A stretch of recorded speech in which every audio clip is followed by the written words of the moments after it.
Your Honor, Yes. Yes, Attorney Bakel. may we know the purpose of the questioning of the prosecution? Your Honor, I'm tempted to state that, but we are leading there. We are about to establish the ground to make this witness an hostile witness. May we not be preempted, Your Honor? Preempted, Your Honor? You answered the query of counsel. You may All right. proceed. Now, Your Honor, please. This witness, Madam Acosta, is facing a complaint together with the Vice President exactly because of their misuse of confidential funds. Your Honor, it is stated in the witness's counter affidavit that the Vice President is not responsible or should not be held liable for any misuse of confidential funds. Your Honor, that interest is directly adverse to the prosecution's case before this impeachment court. The prosecution seeks to prove otherwise, that this witness, that the Vice President rather, is responsible for the illegal disbursement of confidential funds. Therefore, if on one hand sinasabi ng testigo sa counter affidavit niya na walang pagkakasala yung Vice President sa maling paggamit ng confidential funds, that's on one hand. On the other hand naman, sinasabi ng prosecution, Your Honor, please, na no, hindi. May ebidensya, it's so clear na kailangan managot yung Vice President for misusing public funds. Now, this is the time, Your Honor, please. Okay? If the good counsel will allow, with the presentation of a counter affidavit by the witness stating under oath that the Vice President did not misuse confidential funds in direct conflict with the prosecution's case, Your Honor, please, we now invoke Section 13, Rule 132 of the Revised Rules on Evidence. If the court may allow. Your Honor, according to Section 13, Rule 132, a witness may be considered as an unwilling or hostile if so declared by the courts upon adequate showing. Yun yung una po, Your Honor. Adverse interests. Adverse interests. Ms. Acosta, the witness, has an adverse interest in this case as her position, as shown sa counter affidavit niya, is clearly inconsistent with the position of the prosecution that called her as a witness. The prosecution presents her to prove that the respondent misappropriated confidential funds. Sa kabilang panig, sinasabi ni Ms. Acosta, yung Vice President complied sa lahat ng rules tsaka batas sa paggamit ng confidential funds. Sinasabi ni Ms. Acosta, hindi nag-misuse si Vice Presidente Sara Duterte na kahit isang sentimo ng confidential funds. We now invoke the case of People versus Che Chun Ting, GR number 130-568-69, dated March 21, 2000. Supreme Court dealt with a hostile witness. Kasi nga, adverse yung interest doon. Sinasabi sa kasong iyan, having an adverse interest meant, that the position or interest was adverse to what the party called her wanted to establish or prove. Yun po yung batayan ng Supreme Court.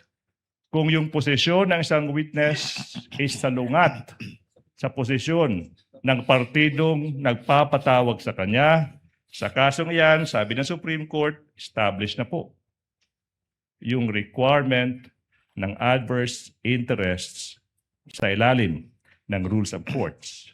Comment, Your Attorney Honor. Bakel. Your Honor, the respondent respectfully submits that the adverse interest must be shown by the prosecution through an examination of the witness and not through a mere motion or manifestation, Your Honor. He just did, counsel, by showing the position taken by the witness in her counter affidavit. Additionally, Your Honor, the defense also submits that the mere fact of the pendency of the criminal case does not satisfy the requirement of adverse interest under the rules of evidence, considering that it apparently constitutes to a mere expectation that the witness will testify unfavorably to the prosecution, which is not within the ambit of the rules, considering that the declaration of a witness as hostile presupposes that the prosecution would face difficulty in obtaining answers from the witness on account of such adverse interest, Your Honor. Allow the presiding officer. Ms. Gina, saan po kayo nagtatrabaho ngayon sa Office of the Vice President? Tama po? Yes, Your Honor. Sino po ang boss niyo sa Office of the Vice President? Si Vice President Sara Duterte. Permanente po ba kayo doon o coterminous? Coterminous po, Your Honor. So pag wala na si VP Sara doon sa OVP, wala na rin po kayo? Yes, Your Honor. So pag na-impeach si VP Sara o matanggal siya, wala na rin po kayong trabaho doon? Wala na po akong trabaho sa OBP. Sa OVP, siyempre. Mapo. So maalis kayo sa OVP. Tama po? Yes, Your Honor. In addition to the ground raised by Attorney Ligutan that witness has taken a position by virtue of her counter affidavit filed before the Office of the Ombudsman, the court hereby declares the witness to be a hostile witness under and in accordance with Rule 132, Section 13. However, for the information of the senator judges and the public and counsels as well, this only gives Attorney Ligutan the right to ask leading questions, still not allowed to ask misleading questions. As I know, Attorney Ligutan is well aware of the distinction. Yes, Your Honor. Okay, to abbreviate the proceedings, the witness is so declared and Attorney Ligutan may ask leading questions of this witness. So ordered. Maraming salamat. Madam Witness, kayo po ma'am ay isang hostile witness na. So ma'am, I can now ask you questions. Sorry for a brief Bisaya. Pero ma'am, wala ta nag-away ha? Opo. We are not enemies. Okay? Andito po tayo sa isang bagay lang. Ano yung totoo? Unsay tinuod, unsay kamatuoran. Let's proceed. Madam Witness, you already mentioned, in fact established, na bago ka naging SDO para sa Office of the Vice President, ikaw rin ang SDO na nag-handle ng confidential funds po para sa Davao City. Alala mo po ba yan? Your Honor, That's preliminary, Your Honor. That's Attorney Bakel. we are constrained to again object on this line of questioning on the ground of relevance, Your Honor. Considering that confidential funds of Davao City are not mentioned or even alleged in the articles of impeachment, Your Honor. Nowhere in the articles of impeachment does it state that the confidential funds pertaining to Davao City are at issue in this case, Your Honor. Can I respond to that, Your Honor, please? If The chair already made a ruling in regard to that, Attorney Bakel. We will allow it to establish pattern and or behavior, but not Hindi ko mainom to. to add to the articles of impeachment against the Vice President. That is quite clear. Opo. Not only to councils, but also to the senator judges and for the public as well. Yes. But the chair would like to note, if you would like to make one, a continuing objection insofar as this line of questioning is concerned. Yes, Yes. Your Honor. Continuing objection of counsel to this line of questioning is hereby noted. And also, Attorney Your Ligutan, Honor, you may please. proceed. Thank you so much. We will be continually invoking isang rule sa rules of procedure, Rule 130, Section 35. Exactly. I think that's what the Honorable Presiding Officer had in mind. Rule 130, Section 5, allowing presentation of evidence on previous acts to prove specific intent, knowledge, identity, plan, system, scheme, habit, custom, usage, or the like. Or siguro sa isang salita na maiintindihan ng ating mga kababayan, pattern.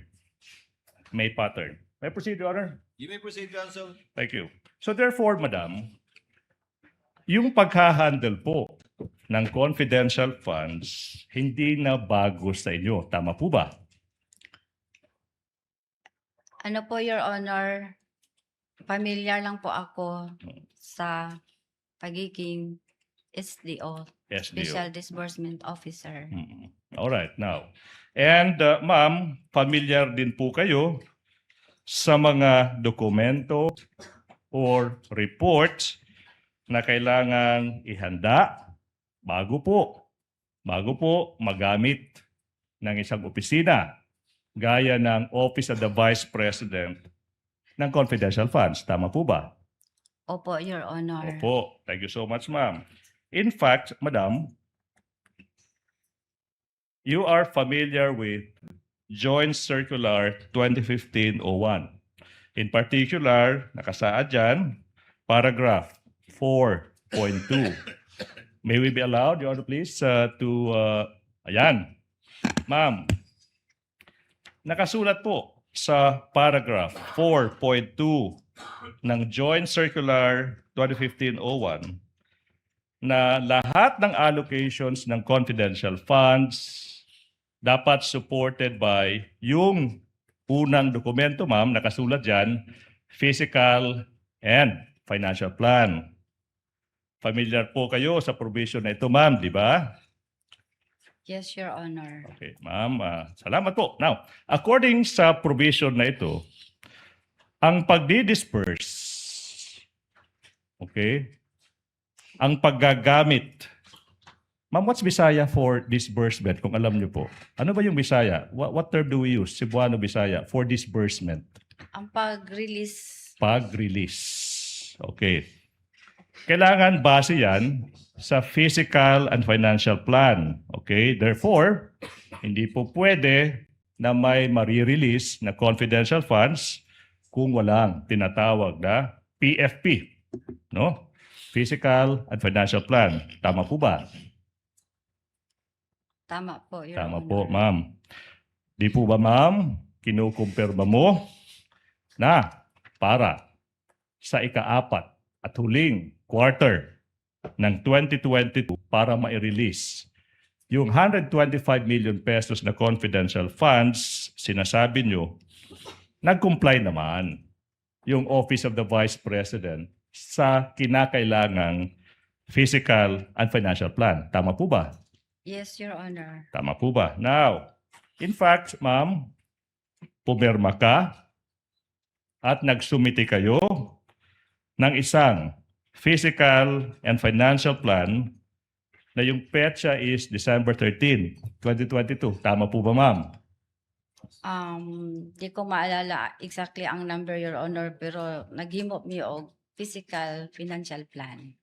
Naghimo, Your Honor, means... Gumawa sila ng physical and yes. financial plan. Thank you so much. Now, so para po maalala natin, ma'am, no? Ipapakita natin ngayon yung isang physical and financial plan. Okay? Marked as P-I-14-1 for the prosecution. Show the document on the screen and to the witness. Ma'am, yung physical and financial plan, ipinirmahan po ni Rosalyn Sanchez tsaka ni Sara Z. Duterte. Tama po ba? Yes, Your Honor. Now, maalala mo now yung dokumentong ito. Tama po ba?